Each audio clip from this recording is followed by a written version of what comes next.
India गठबंधन की जो बैठक हुई वो बहुत ही सफल बैठक थी और उसमें कई चीज़ें तय हुई जो महत्वपूर्ण है। 3 सप्ताह के अंदर सभी राज्यों में सीटों का बंटवारा हो जाएगा, ज्वाइंट कैंपेन होगा, संयुक्त रूप से अभियान चलेगा और इसके अलावा मुद्दे तय होंगे जो भारतीय जनता पार्टी को बुरा लग रहा है। नीतीश कुमार के बारे में कहा जा रहा है कि नीतीश कुमार जी के बारे में अब ज्योतिष हैं। नीतीश कुमार जी भाजपा के नेताओं को कहे क्या कि हम प्रधानमंत्री के उम्मीदवार हैं?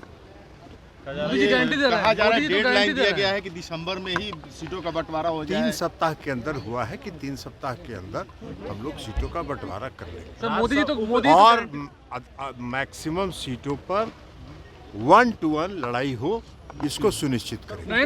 निलंबन हुआ लगातार हो रहे हैं। अरे गारंटी तो देने के लिए कोई किसी को रोकता है? अपने ही जब पीठ थपथपाना है तो गारंटी देते रहिए। मिमिक्री कर रहे थे, उसको लेकर कई सांसदों। अरे छोड़िए ना उपराष्ट्रपति जी के बारे में।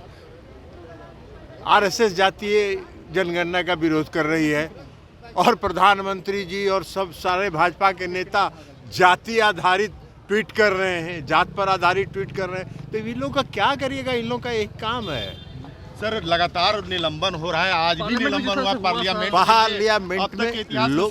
लोकतंत्र नहीं बचा है। विपक्ष के सांसदों की क्या मांग थी? विपक्ष के सांसदों की एक ही मांग थी कि संसद में जो 2 लोग इंट्रूडर्स घुस आए थे, सुरक्षा में कहाँ चूक हुई,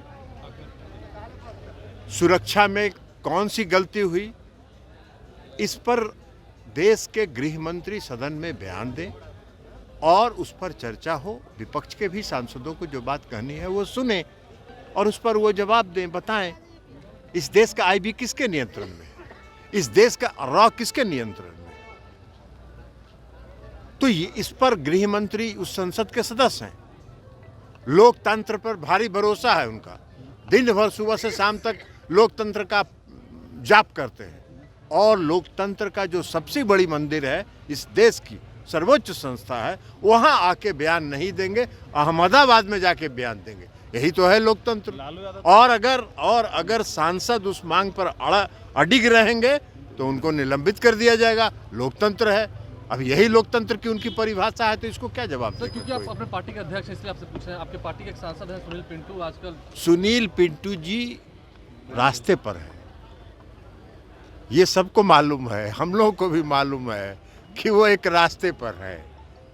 एक बार बहुत पहले हमने उनसे मजाक में पूछा था कि कब तक टिकिएगा, तो बोले कि सर 2024 तक टिकेंगे।